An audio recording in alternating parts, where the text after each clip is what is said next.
guys, welcome to my channel. My name is ReadingBear and I hope you are ready for some more stories. And today, we'll take a look at some new I Don't Work Here Lady content. If you enjoyed my content, please don't forget to subscribe to my channel and post some bear emojis in the comment. And now, let's dive right into the stories. The first story is titled Give Him My Condolences. I used to work IT for a hospital campus, and one fine day I was tasked with troubleshooting why an entire building's network kept dropping out randomly. For those fortunate folks who don't work in IT, a bit of background. Network closets in buildings with large campuses are where wild dust bunnies go to die and to mate. You can also find many varieties of critters like cockroaches and sometimes rats, if the closet you're servicing happens to be in the city. In a nutshell, the rooms are absolutely disgustingly filthy. My task today was to go play in one and figure out why the network hamsters were on strike, but only for this old building and only sometimes. Whoever was in charge of maintenance for this closet got an F hands down. Turns out a data entry mistake left this closet outside anyone's area of responsibility. Upon further investigation, the last time someone had gone in to clean or maintain was about 12 years previous. The switch the whole building ran through had a couple of fans in it, and those fans didn't spin. The reason they didn't spin: there was dust and gunk all up in there. Much to my surprise, the motors hadn't actually burned themselves out, because after a vigorous bout of percussive maintenance, I hit it with the handle of my screwdriver, the fans got unstuck and started spinning, and sprayed all that I could in my face, which was very close to the fan. I recoiled out of the closet, because that's so gross and I'd probably fix it anyway. Slammed the door shut and started looking for a bathroom, because I had junk in my eyes and I felt disgusting. Only I've never been in this building before, and now I'm starting to have trouble seeing details because eyefuls of dust are not good for visual acuity. That's when I thought I saw my savior. There was a scrub-colored blur in the distance with an ID badge. Huzzah! Whoever this person was works for the hospital. They'll know where a sink is. Once this person got close enough for reasonable conversation, she was also close enough for me to actually see, and she was very pretty. Like, derail my train of thought and leave me briefly slack-jawed pretty. I'm pretty sure I said something witty like, "Excuse me, She just goes, "I have a boyfriend," and keeps walking. Now, I understand that she probably needs to use a barge pole to fend off undesired male attention, but I'm not trying to hit on her. I just really need a bathroom. My mouth opens up and words fall out before I can stop myself, and I hear someone with my voice say, "Yeah? Give him my condolences." She bangs a 180 and I'm assuming has a super idiotic look on her face and starts stalking towards me. "Excuse me.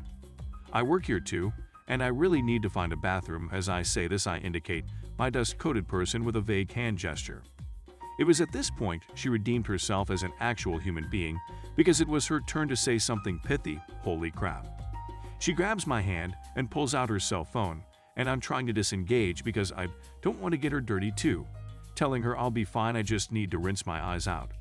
She does not let me escape and tells me to shut up, and then I hear her telling someone on the phone that she needs a stretcher out front of the building because an IT guy has a face full of asbestos, and yes, the dust is in his eyes.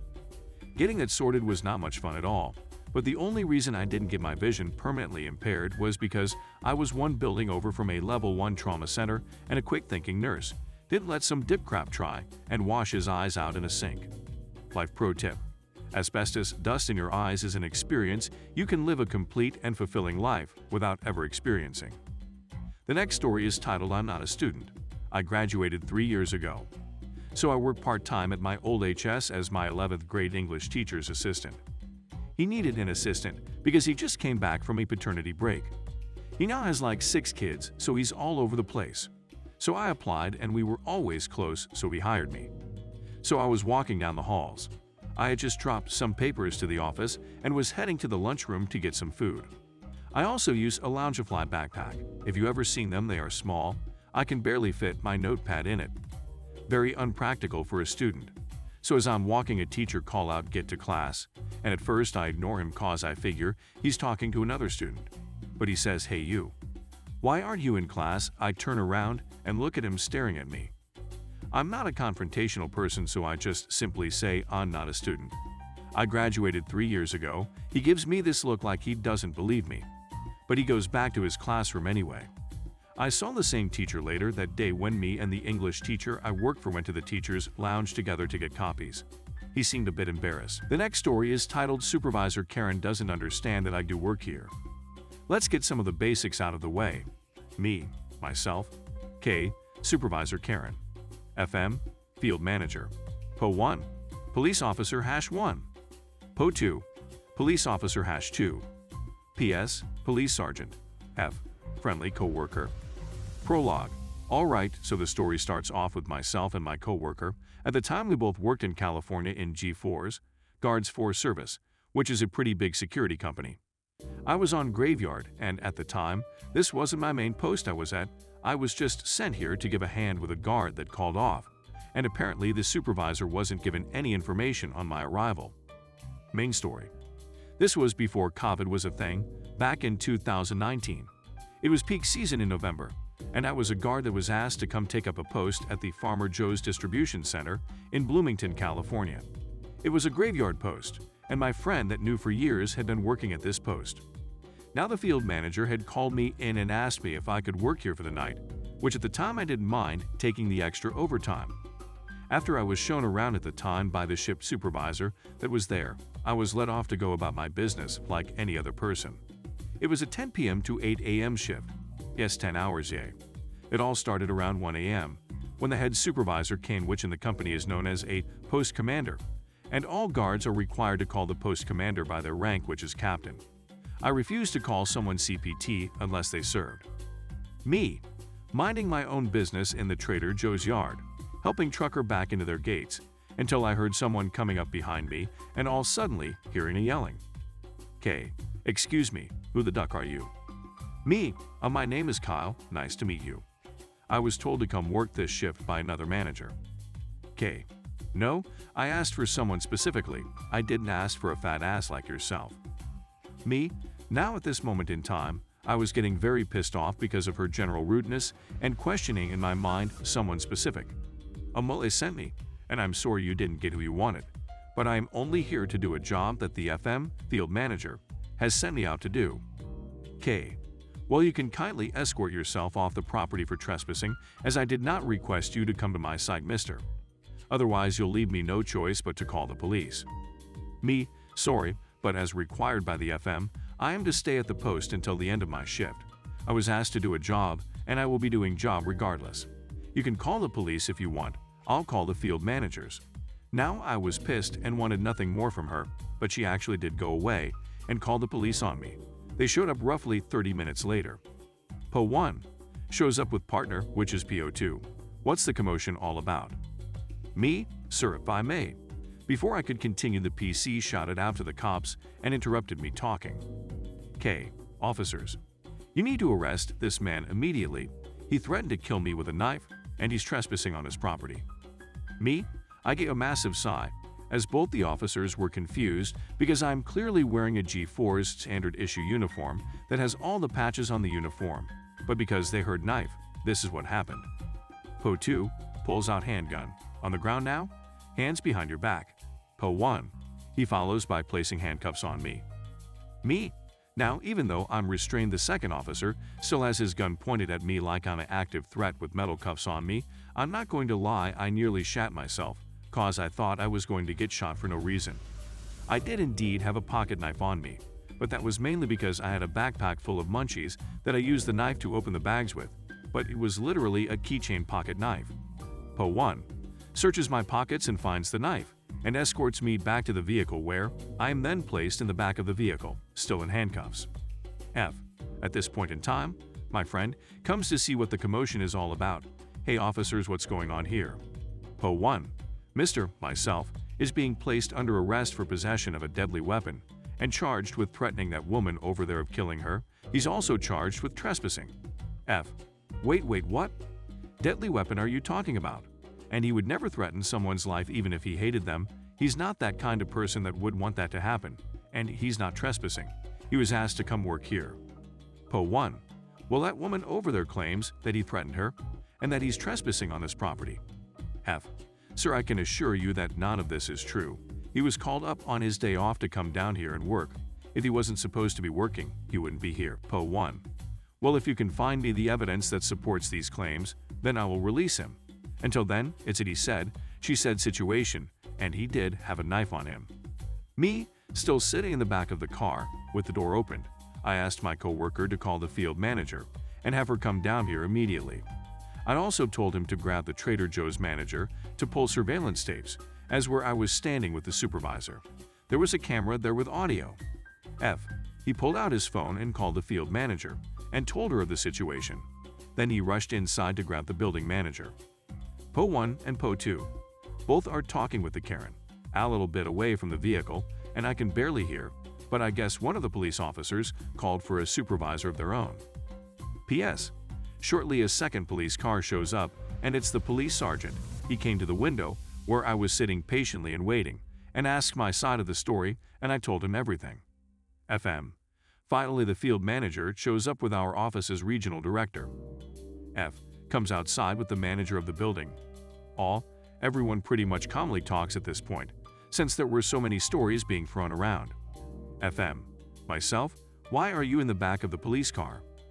Me, well, that's why I had, friend, call you, is because that psycho idiot decided to have the cops called on me for trespassing, and added an extra decision by telling the cops that I threatened her with a knife.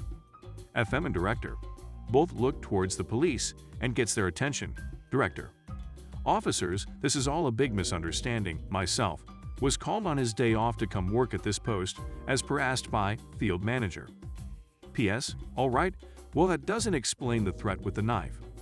Manager of building, I can take you inside where I can show you the cameras which have audio recording. Police sergeant and building manager goes inside to look over the footage. Now, at this point in time, you can see Karen ducked up because she turns pale ducking white, knowingly she's just gotten herself in trouble. P.S. Returns and pulls myself out of the car and takes the handcuffs off of me, then hands me back my knife and my backpack. All right, I've reviewed the footage and there is no hostile threats from you. All charges are going to be dropped and you're free to go. Me, thank you, officer. I appreciate your assistance with this matter. P.S. Walks over to Karen and places handcuffs on her. Karen, you're under arrest for lying to law enforcement, filing a false police report, and calling for false emergency. After the whole situation went down, the stupid dumbest Karen went to jail that night. I did never see her again. I went to a meeting with my manager, the field manager, and the director. They told me the situation had been handled and offered me the post commander position there. I asked what happened to Karen, even though I really didn't care. They told me she was released the next day and completely fired and banned from ever applying with G4s. I then turned down the request for post commander as the drive alone would kill my gas. 2 weeks later, I left G4s, got a better paying post in Allied Universal, and the drive was 3x closer than my last post. Plus, I decided it was time. I went back to college and am now working on my bachelor's degree in aerospace engineering. Lesson to be learned here: never take it over the edge until you've gotten the information and facts first. The next story is titled Lady Called the Police Because I Was Wearing a Hoodie. I work at a somewhat large gas station. While we're giving a jacket with the store logo on it, there are 8 cashiers, and even if COVID wasn't a thing, that's just not sanitary. Our normal uniform is a pair of black pants and a bright polo with the store logo. So it was pretty cold yesterday, and I was wearing my hoodie because the store is built very cheap and isn't insulated. The ceiling is just bare metal. I was sitting in the chair for a couple minutes by the eating area because it was pretty slow when I saw a car pull in, so I went back behind the counter. Here comes Delusional Lady. She walked up to my counter and asked, "Delusional Lady, excuse me, where is the cashier?" Me, you're looking at him. What can I do for you? Delusional Lady, I come here every morning and I've never seen you. You don't even have the uniform. Now the reason that's relevant is because I always work late evenings, so I've never seen this lady in my life.